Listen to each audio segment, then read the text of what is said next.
কোথায় লেগেছে দেখি, কোথায় আও হয়েছে। হাত ছাড়াও, হাত ছাড়াও, হাত ছাড়াও। আমার দিকে তাকাও, আমার দিকে তাকাও। দেখো কতটা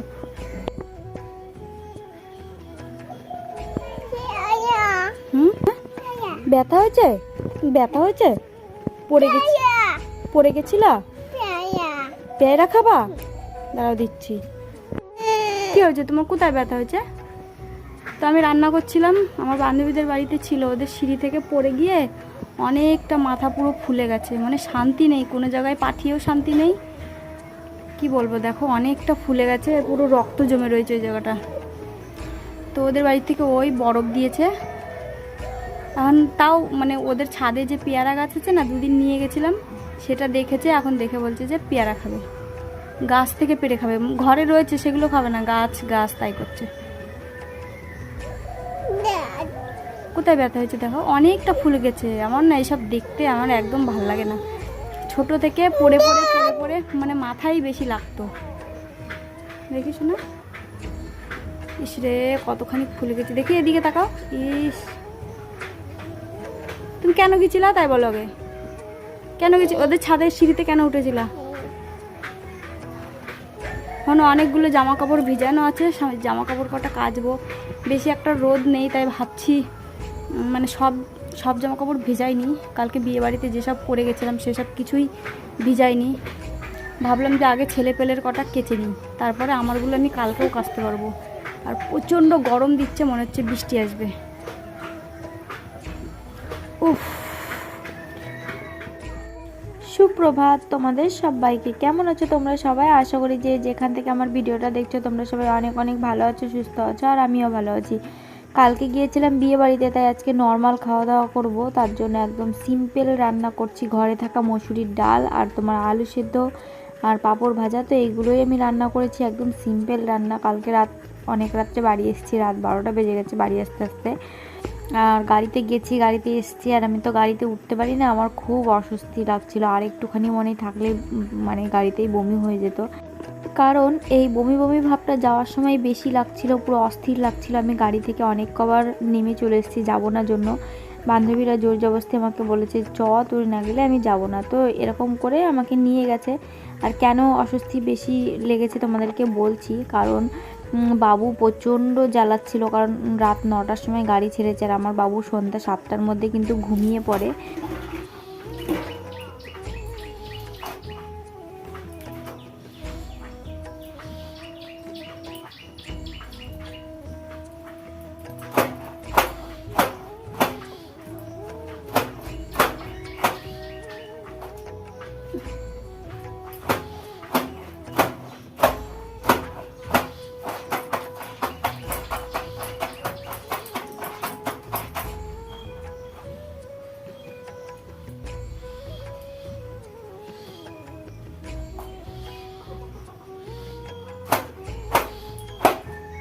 ঠিক আছে, যেহেতু রাত 9টার সময় গাড়ি ছেড়েছে, বাবুর ঘুমের টাইম পার হয়ে গেছে, ওর প্রচণ্ড ঘুম পেয়েছে, অস্থির মানে ওরও অস্থির লাগছিল।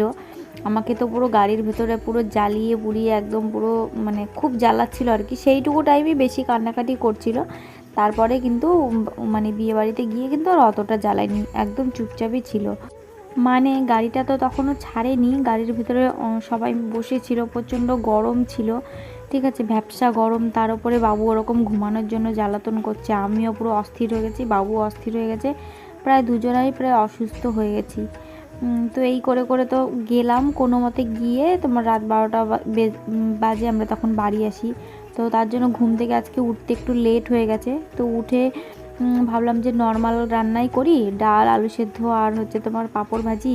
কালকে তো মাংস টাংস দিয়ে বিয়ে বাড়ি থেকে খেয়ে এসেছি, তো তার জন্য নর্মাল রান্না করলাম। আর এদিকে অরিত্রী চলে গেল, অরিত্রী স্কুলে চলে গেল। আর ভেবেছিলাম জানো তো যে বিয়ে বাড়িতে পরে গেছি সেসব জামা কাপড় আর কাচবো না, কারণ শরীরটা ভালো লাগছিল না, যেহেতু রাত জেগে এসেছি। আর হচ্ছে ভালো লাগছিল না, ভাবলাম যে বাবুর যে পরার যে বাড়িতে যেই জামাগুলো সেই জামাগুলোই অল্প কটা কেচে দিই। তারপরে কি মনে হলো, মন এত চেঞ্জ হয় আমার, ঠিক আছে, কি মনে হলো যে না থাক একবারেই কেচে দিই, আজকে যেহেতু কাচতে লেগেছি কেচেই দিই। তো তারপরে আমি আমার কাপড় চোপড় যা ছিল আর কি, যা পরে গেছিলাম, মেয়ে ছেলের সমস্ত জিনিস সব কিছু কেচে দিয়েছি। আমার এই কাপড়টা না সার্ফ দিয়ে কেচেছি, কাচতাম না কেন বলো তো, ওই যে মানে বিয়ে বাড়িতে যাওয়ার মানে নামতেই ওখানে না প্রচণ্ড কাদা ছিল, একটুখানি কাদা পার করে কিন্তু ওই বাড়ি মানে বান্ধবীর যেখানে বিয়ে হয়েছে যাদের বাড়িতে, তো তাদের বাড়ি যেতে হয় আর কি। তো কাদা ছিল জন্য না শাড়িতে পুরো কাদা লেগে গেছে নিচটাতে, তো তার জন্য আমি সার্ফ দিয়ে ধুয়ে দিয়েছি, কিছু করার ছিল না।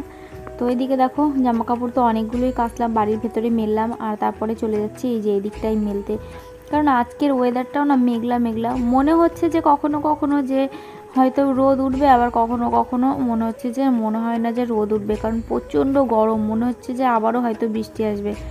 আমার বাবু এখানে দাঁড়িয়ে দাঁড়িয়ে কান্না করেই যাচ্ছে দেখো, কারণ ওর এখন প্রচণ্ড ঘুম পেয়েছে, ও ভোর মানে 4টের সময় উঠে পড়েছে, ঠিক আছে।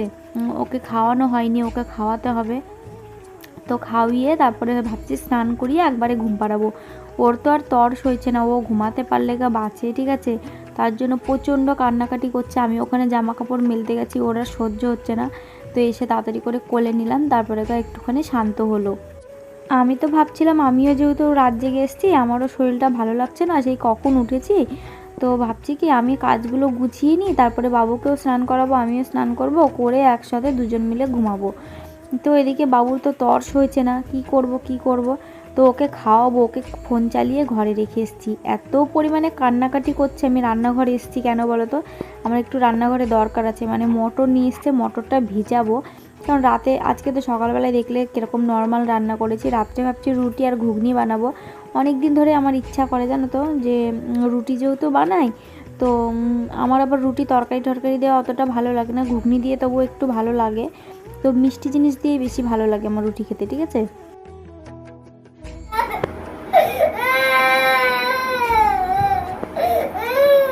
কি হয়েছে ঘুমাবা, তুমি ঘুমাবা ভাত খাওয়া না, ভাত খেয়ে তারপর ছান করে ঘুম পাড়িয়ে দেবো, হ্যাঁ আগে ঘুমাবা।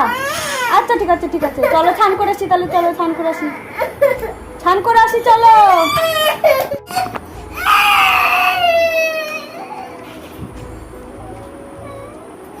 দেখ আমাদের বাড়িতে এই ছাদটা ঢুকেছিল, দেখো এই দেখো এই ছাদটা আমাদের বাড়িতে ঢুকেছিল, এই দেখো দেখলা তো তোমরা কত জোরে জোরে কান্না করছিল, কান্না করে পুরো ফাটিয়ে ফেলছিল, এত জোরে জোরে চিৎকার করছিল, মানে ওকে যদি কিছু এখন না খাওয়াই, সকালবেলায় সেই কোন সকালে চাল ডাল রান্না করে খাইয়েছিলাম, তো এখন যদি কিছু না খাওয়িয়ে যদি আমি স্নান করিয়ে ঘুম পাড়িয়ে দিই, তাহলে কিন্তু ওর ঘুমটাও ভালো হবে না, মানে পেটে খিদে থাকলে ঘুমটাও কিন্তু ভালোভাবে হতে চাইবে না। তো তার জন্য ভাবলাম যে দেখি ফোনটা চালিয়ে দিয়ে যদি 2-4 বার ভাত নেয় মুখে, তাহলে ওর পেটটাও ভরবে, আর এদিকে তোমার মানে ঘুমটাও ভালো হবে। তো ওদিকে দেখলাম 2-4 বার ভাত মানে কষ্ট জোর জবস্তি করে দিলাম, মানে খেতে তো চাইছিল না, মানে 2-3 বার মতো নিয়েছে আর কি, তো তার জন্য ভালো খেতে চাইলো না। তো আমি বললাম কি যে রাস্তার ওদিক থেকে একটু ঘুরে আসতে, মানে রাস্তার ওদিকে একটা টুকটুকি মানে টোটো গাড়ি দাঁড়ানো ছিল, ঠিক আছে, ওই গাড়িতে সব ছেলেপেলেরা উঠে খেলা করছিল, তো আমি বললাম কি যাও ওখান থেকে একটু ঘুরে আসো, তো ওই দিক থেকে আবার গাড়ি দেখলে মানে খুব আনন্দ পায়, তো ওই দিক থেকে আবার একটুখানি ঘুরে আসলো। তো এই ফাঁকে আমি আমার এই যে টুকিটাকি টাজগুলোও করে নিচ্ছি। এদিকে দেখো আমার মিষ্টি কুমড়োর মানে গাছটা এত সুন্দর হয়েছে, মানে এখানে যদি একটা বান করে দেওয়া যায়, মানে জাংলা মতন করে দেওয়া যায়, তাহলে কিন্তু খুব সুন্দর হবে জানো তো। মাটিতে মিষ্টি কুমড়োটা এত সুন্দর হয়েছে, পুরো মোটা মোটা ডগা বেরিয়েছে, আমার মনে হচ্ছে যদি কেউ কেটে নেয় তাহলে যে আমার মটকাটা কতটা গরম হয়ে যাবে তোমাদের মানে বলে বোঝাতে পারবো না।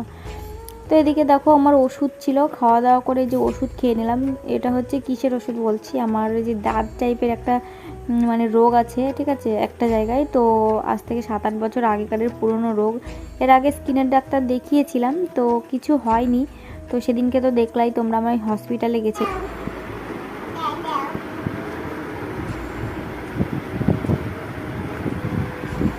পেটে খিদে থাকলে তাহলে দেখো বাঘে ধানও খায় বলে না, কথাতে আছে। দেখো আমার বাচ্চার আজকে সেই সকালবেলায় চাল ডালের গুঁড়ো খেয়েছে, আর 2-3 বার মতন ভাত নিয়েছে মুখে, তখন ওর পেটে প্রচণ্ড খিদে, ঠিক আছে। নুন, এগুলো কিন্তু নোনতা বিস্কুট, মানে লবণ অতটা নেই, মানে নোনতা বিস্কুটের মতনই অনেকটা দেখতে। আমার ঘরে শুধুমাত্র এই বিস্কুটটাই, এই অল্প কটা ছোটো একটা প্যাকেট ছিল, তো এই বিস্কুট এই কটা মতনই ছিল। তা আমি বললাম কি বিস্কুট খাবা, জিজ্ঞাসা করলাম, বললো হ্যাঁ খাবো। তো আমি এনে দিলাম, এনে দিতেই দেখো কত সুন্দর বসে বসে লক্ষ্মী ছেলের মতন একদম খাচ্ছে। তো আমার এই দিক থেকে আমার খুব হেল্প হলো, মানে বাবুকে আমাকে ধরিয়ে ধরিয়ে আর খাইয়ে দিতে হলো না। আমি জানো তো মাঝে মধ্যে কি করি, মানে এটা ওটা খাওয়ার ওকে মানে ধরিয়ে মানে থালায় করে বাটিতে করে দিয়ে মানে বসিয়ে দিই, যাতে ও হাতে করে খাওয়া শিখতে পারে। আর যত তাড়াতাড়ি হাতে করে খাওয়া শিখবে তত তাড়াতাড়ি ও বড় হবে আর ওর শরীরও সুস্থ থাকবে। তো এদিকে নিচে ঘুমাবো যেহেতু, তার জন্য নিচে বিছানা করে নিলাম। আর জানো তো ওপরে বিছানা থাকতে আমি নিচে কেন ঘুমাই, আমার জানো তো ওপরে ঘুমাতে একদম ভালো লাগে না। শীতকালে আমার ওপরে ঘুমাতে খুব ভালো লাগে, কিন্তু এই গরমকালে এখন বৃষ্টি হচ্ছে ঠান্ডা আছে, কিন্তু তবু আমি ওপরে শুই না, আমার নিচেই বেশি ক্যাথা পেতে এরকমভাবে শুতে ভালো লাগে। শোনা বিস্কুট সব খেয়ে নিয়েছো? হ্যাঁ, একটু জল খেয়ে নাও, এবার জল খাও, জল খাও, একটুখানি জল খাও। ওরম করে না, দু হাত দিয়ে ধরো বাটি, বাটি দু হাত দিয়ে ধরো। বিস্কুট রেখে দাও, বিস্কুট রেখে দাও। হ্যাঁ, এবার বাটি ধরো ওরম করে, হ্যাঁ আস্তে আস্তে। হ্যাঁ, পেট ভরেছে? ঠিক আছে, খাও। তোমার ব্যথা হয়েছে কোথায় শোনা?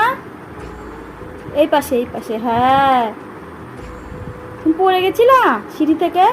সিঁড়িতে কেন উঠেছ? সিঁড়িতে কেন উঠলা শোনা? তাকাও, সিঁড়িতে কেন উঠেছো বলো? কেমন জায়গাটা কালো হয়ে গেছে, ফুলে গেছে, দেখো কিরকম, ইস ব্যথা, রক্ত জমে রয়েছে, দেখো কিরকম কালো হয়ে। তো দেখো বন্ধুরা, স্নান করে নিয়েছি, এখন তোমার পুরো 12টা বাজে। আর এখন হচ্ছে আমি বাবুকে ঘুম পাড়াবো, আর দেখি অরিত্রীকে স্কুলে আনতেও যেতে পারি। আর যদি আমি না যাই, আমার বান্ধবী তো বাড়ি এসছে, ওকে বলবো যে স্কুল থেকে নিয়ে আসতে। তো ওইদিকে বিস্কুট খাচ্ছে, দেখো কত সুন্দর লক্ষ্মীর মতন বসে বসে। এক এক সময় মনে হয় আমার মেয়ে এখন প্রচণ্ড দুষ্টু হয়েছে, ঠিক আছে, সেই তুলনায় আমার ছেলে অনেক লক্ষ্মী। আবার এক এক সময় মনে হয় যে আমার মেয়ে ছোটোবেলায় লক্ষ্মী ছিল, কিন্তু বড় হয়ে যে শয়তান হয়েছে, মানে কি বলবো, মানে শান্ত শিষ্ট। কালকে রাত্রেবেলায় বিয়ে বাড়ি গেছিলাম, আমার মেয়ে যতটা আমাকে জ্বালিয়ে পুড়িয়ে ভাজা ভাজা করে খেয়েছে, তো আমার ছেলে সেই তুলনায় কিন্তু জ্বালাইনি। ওই দেখো ওর বিস্কুট খাওয়া হয়ে গেছে, এখন হচ্ছে ঘুম পাড়াবো। খাওয়া হয়ে গেছে বাবা? হ্যাঁ, হাত ধোবা? হাত, তাই বলছি, মানে হাতে জল লেগে গেছে। থাক থাক থাক, আমি নিচ্ছি, তুমি শুয়ে পড়ো, ওখানে শুয়ে পড়ো। হ্যাঁ শুয়ে পড়ো, হ্যাঁ ঘুমাও, ঠিক আছে, চলো ওকে ঘুম পাড়িয়ে আসছি।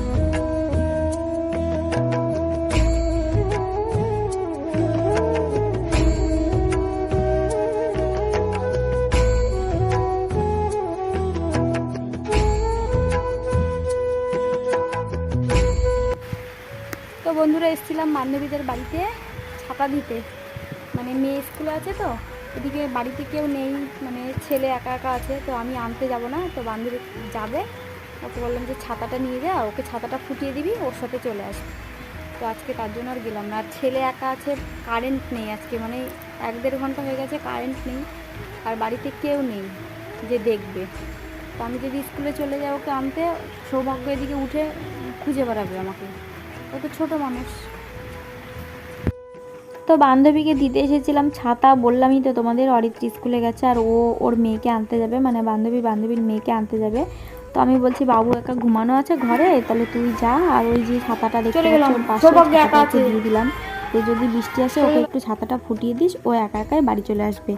তো তার জন্য এই যে ছাতাটা দিয়ে এখন যাব বাড়িতে, বাবু ঘরে ঘুম পাড়ানো আছে, আর আমাদের বাড়িতে কেউ নেই। আর আমি যদি স্কুলে চলে যাই বাবুকে ওরকমভাবে একা একা রেখে, বুঝতেই পারছো ছোট মানুষ, তো তার জন্য আমি বেশিরভাগ দিন কেন আনতে যাই না জানো, এই একটা কারণে আমি বাবু মানে আনতে যাই না, আমার বাবুর জন্য আনতে যাই না। ওই যে দুপুরবেলা ও ঘুমায় 12টা থেকে 12:30টার মধ্যে ও ঘুমিয়ে পড়ে, তো 1:30টার সময় স্কুল ছুটি হয়, তো ওকে রেখে আমি কিভাবে আনতে যাই বলো? তো ও থাকে ঘরে ঘুম পাড়ানো, আর সবাই সবার কাজে ব্যস্ত থাকে। আর আমি যদি পাশ থেকে উঠে চলে যাই না, ওর ঘুম হয় না জানো তো। এই আধা ঘন্টার মধ্যে, মানে আধা ঘন্টা পরপরই বা একটু পরপরই ও কিন্তু উঠতে থাকে, ওকে খাওয়াই আবার ঘুমিয়ে যাই।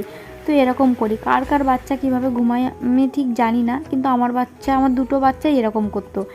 পাশ থেকে যদি উঠে যেতাম মানে ঘুম পাড়িয়ে, তাহলে ও উঠে যেত, মানে কিছুক্ষণ পরে উঠে যেত, ঘুমোতো না। তো এরকম করে করেই দুটো বাচ্চাই মানুষ করেছি পাশে শুয়ে থেকে, মানে ও ঘুমিয়েছে পাশে আমিও শুয়ে থেকেছি। তো এদিকে দেখো অরিত্রী স্কুল থেকে চলে আসলো এই যে এইমাত্র। আর অরিত্রীকে প্রতিদিন আমি বলি কি এইসব জামা পরে যাবি না স্কুলে, স্কুল ড্রেস পরে যাবি। হ্যাঁ, ও বলে আমার গরম ধরে। তো ও একা পরে যায় না, অবশ্য অনেকেই পরে যায়। তো আমি বলি স্কুল ড্রেস না পরে গেলে কি আর ভালো লাগে, স্কুল ড্রেস পরে যাবি। ও আমার কথা শুনতেই চায় না। তো চলো, এখন হচ্ছে তোমার এই যে বাবু ঘুম থেকে উঠে পড়েছে, দেখছো আমাদের একটা না বালিশ আছে এই ঘরে না কোনো কিছু আছে, খালি ক্যাথার ওপরে এরকম মার ছেলেতে মিলে শুয়ে থাকি। এই দেখো বাবুর এখন ঘুম ভেঙে গেছে, ও এখন ঘুম থেকে উঠছে। পাশে শুয়ে থাকলে বেশ 2 থেকে আড়াই ঘন্টা মতন ঘুমাই। আর যদি আমি পাশ থেকে উঠে পড়ি তাহলে কিন্তু আধা ঘন্টা 1 ঘন্টার মধ্যেই কিন্তু উঠে পড়ে। আর জানো তো আমাকে একজনও কমেন্ট করেছিল যে আমার ছেলে আর মেয়ে কত বছরের ডিফারেন্স। আমার যখন পুরোপুরি 5 বছর হয়তো, মানে মেয়ের যখন 5 বছর তখন হচ্ছে আমার বাবু পেটে আসে, ঠিক আছে, ওই 5 বছরের ডিফারেন্স আর কি। আজকে আমি খুবই সিম্পল রান্না করেছিলাম, তোমরা তো দেখেইছিলে সকালবেলায়।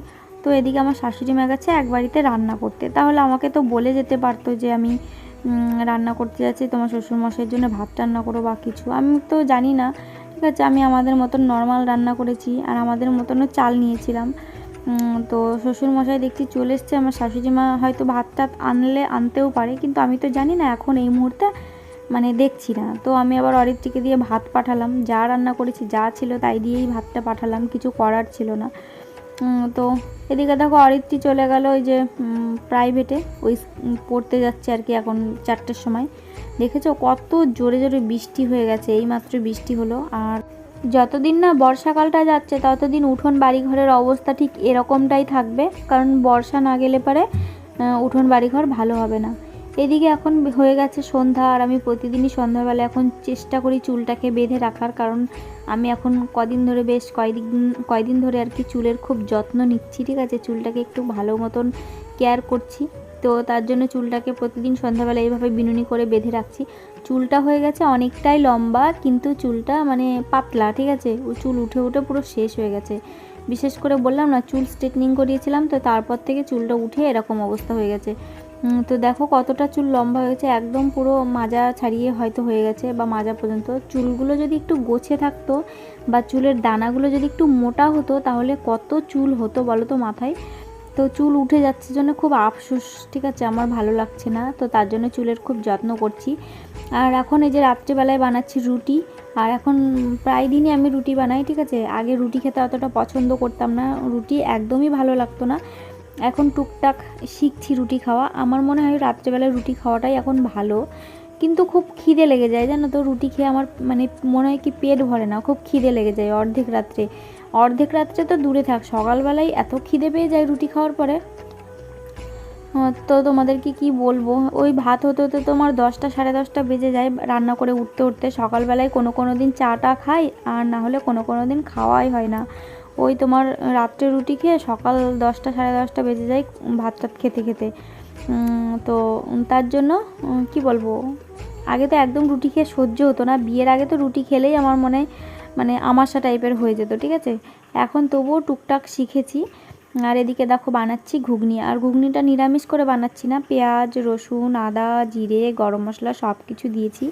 আর কি বলো তো, মশলাটা আমি আগেই করে রেখেছিলাম, কারণ আমি জানি আমার বাবু সন্ধ্যাবেলায় ঘুমাবে, সেই টাইমে যদি আমি মিক্সিতে মশলা করতে যাই তাহলে আমার বাবু উঠে পড়বে। তো তার জন্য সন্ধ্যাবেলাতেই আমি মশলা করে রেখেছিলাম। ঘুগনিটা দেখো কত সুন্দর দেখতে হয়েছে। তো চলো আজকের মতন টাটা বাই, সবাই ভালো থেকো সুস্থ থেকো।